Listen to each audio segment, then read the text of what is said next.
Dr. Romie Mushtaq, a physician, mindfulness expert, speaker, and media personality who brings together medicine and mindfulness to help individual clients and corporations conquer stress, find happiness, and boost productivity.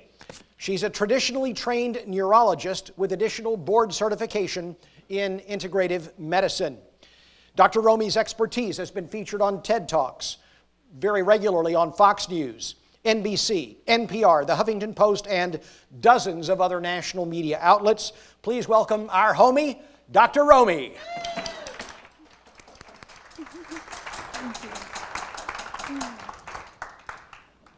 There was a signature sound of my Jimmy Choos as I walked through the hospital corridors where no stilettos had ever roamed before. Click, clack, click, click, click, click, click, click. It signaled to my physician colleagues, the nurses, and my patients that she had arrived. Brain doctor, epilepsy specialist, and never to recover chocolate addict. Yes, chocolate is medicine, sisters. Amen. Yes. I entered neurology at a time when less than 5% of neurologists were women.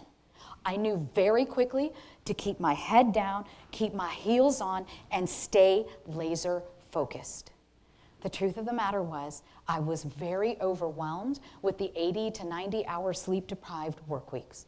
My single prayer every single morning was, please do not let anybody discover this dark and shameful secret that I am hiding underneath my starched white lab coat. As I travel around the country and the world, talking to other Fortune 500 companies, professional athletes, other doctors, I discovered I'm not the only one walking around with that dark and shameful secret. We often walk through life mindlessly, collecting degrees, titles, another pair of high heel shoes. And it brings us happiness, right? And that can be temporary and fleeting. So then we set another goal, work hard, stress out to achieve it, reach that, and think, is that all there is? This is known as the stress and success cycle. Now, for those of you that are here today thinking, oh, I don't need a health and wellness speaker, I don't need to hear somebody else talking about stress. You can't afford not to. Because the stress of your employees, according to the Center for Disease Control, is the #1 factor towards your productivity. Not the sales training, not the leadership training, and not what to do with our blessed millennials. The stress not only kills the bottom line, but it can also kill your employees. And I know because the stress nearly killed me. My story goes back to my small Midwestern hometown of Danville, Illinois. Anybody know Danville? Yeah, nobody, I know. It's one exit on Interstate I-74, and if you blink, you'll miss it. I'm the proud daughter of immigrant parents. Mom and Dad left the South Asian subcontinent, the land of mixed masala, to the land of deep fried butter, right? Okay, you all know here in Kansas, right? Fried state fair food, yeah, some of the best in the world, right? They had one success mantra for me growing up. We have one daughter and you will become a doctor. Now, I was a bona fide handful and I would never stop talking, so my mom would send me away to read an encyclopedia. And when I listened to her, she would stuff my face with chocolate. Now, she quickly knew she was in over her head, so she recruited another group of women in the community, other elders that we called aunties. These were other women who were also mothers from different religions and different countries and shared conservative family values. They all prayed that Romie would grow up to be a doctor and to find a suitable husband, and not necessarily in that order. So I eventually grew up to become that doctor that my aunties had prayed that I would marry. And I remember clearly, day as light, even like 10 years later, sitting in the neurology clinic like this one afternoon, busy, our schedules are full, and a frantic knock at the door, and my nurse, Dr. Mushtaq, your mother is on the phone at the front desk, and she said it's urgent. The panic spread, along with the many titles like we have. This is a phone call none of us want to expect at work. I started to panic, hoping everything was okay, and I rushed up to the front room in the phone bank, pick up the phone, and, hello, Mom, is everything okay? I'm in the middle of a clinic day.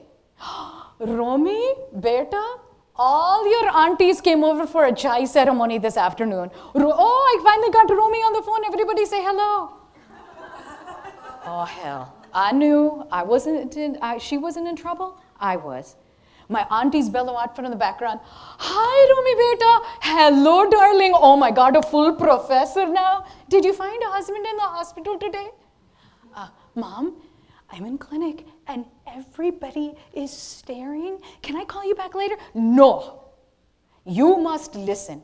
You have missed multiple family functions and we noticed that you are very stressed out. We called because we think you should meditate.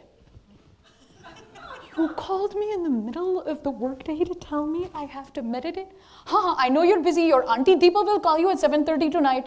Everybody say bye to Romie. Bye, beta. Go save the world and go find a husband, please. I sunk down in my heels. I felt like I had been spiritually assaulted. So if you're sitting here right now wondering, did Nancy and Bill Lauterbach really invite a brain doctor here today who talks about mindfulness and meditation?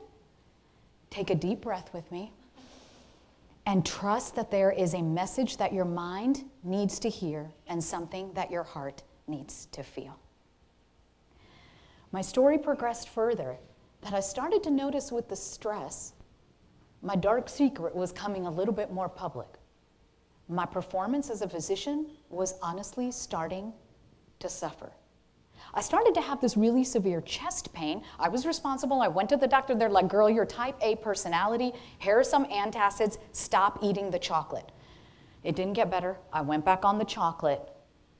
And that chest pain started to progress to the point that I was waking up in the middle of the night and I couldn't breathe.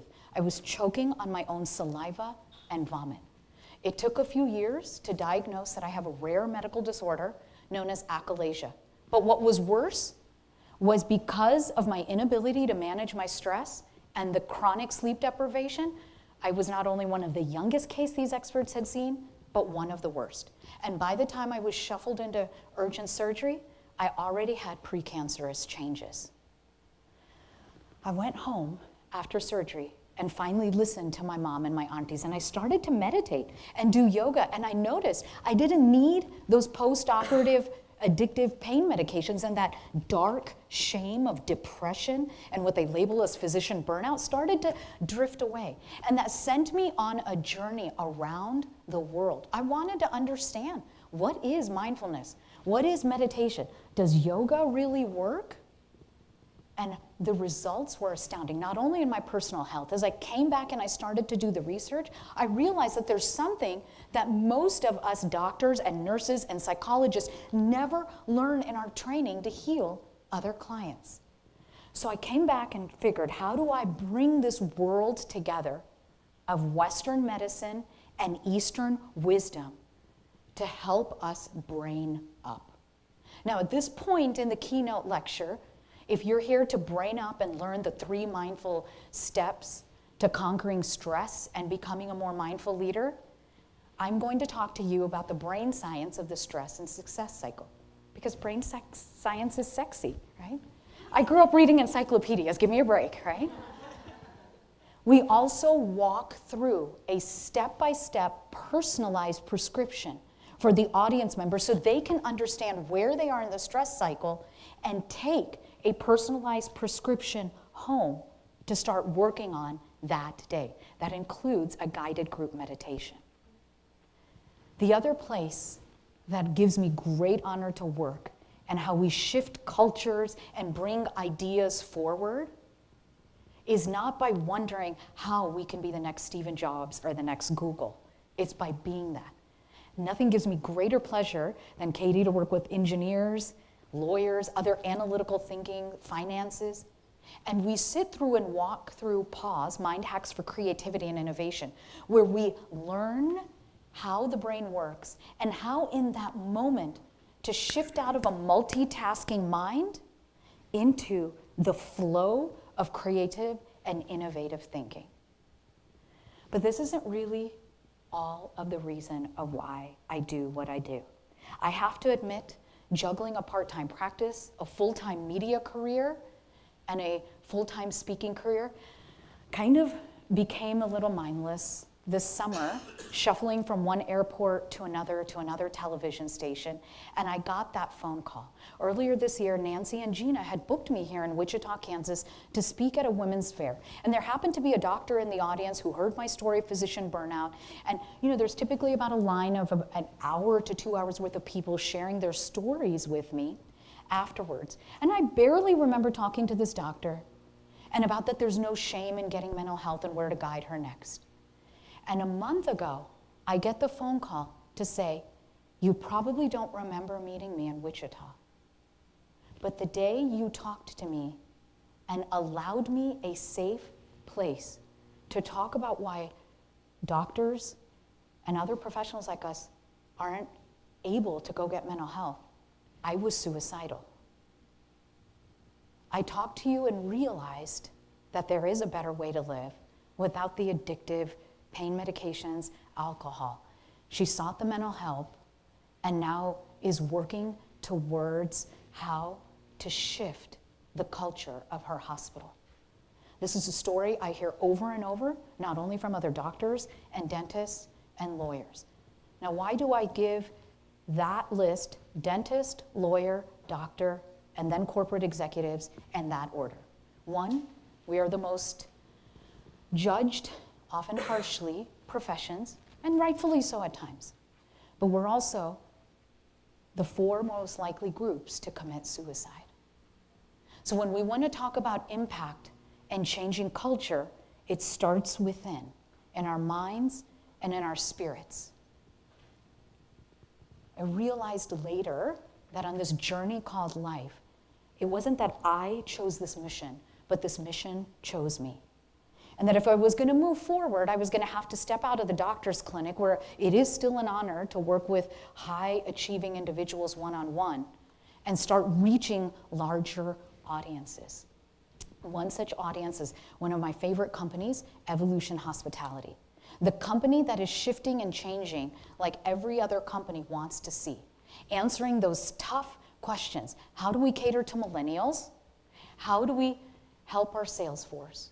I had the honor to walk through this BrainUp program and teach 500 of their top leaders, starting with their CEOs, how to digital detox at bedtime and other brain secrets to shutting off that busy brain and start a meditation program. And the scientific and data results were astounding. In a longer keynote, we'd walk through that. But in those simple steps that I teach corporations, 83% of the leaders said they were sleeping better, and 65% in 21 days said they had more job satisfaction. Those results will be published in medical journals, in the press, and in my upcoming book, The Busy Brain Cure, in 2018. But most of all, what did I learn from working with groups like Evolution Hospitality? Is that if you can take 30 minutes to brain up, that is how we build up our businesses and save our employees' lives.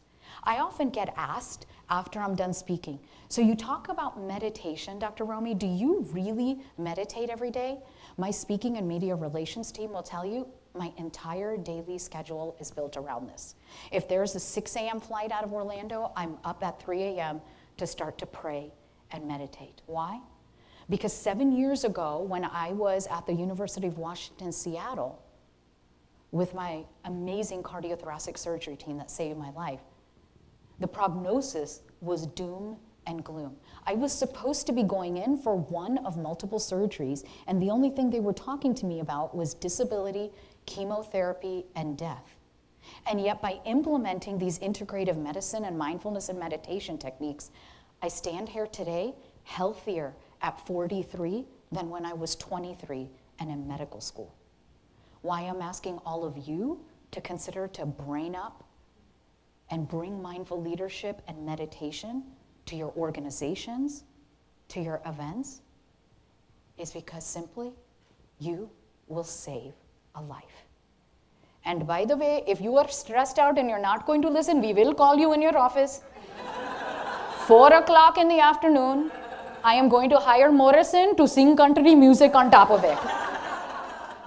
I'm Dr. Romie, and inner peace is your new success. Thank you.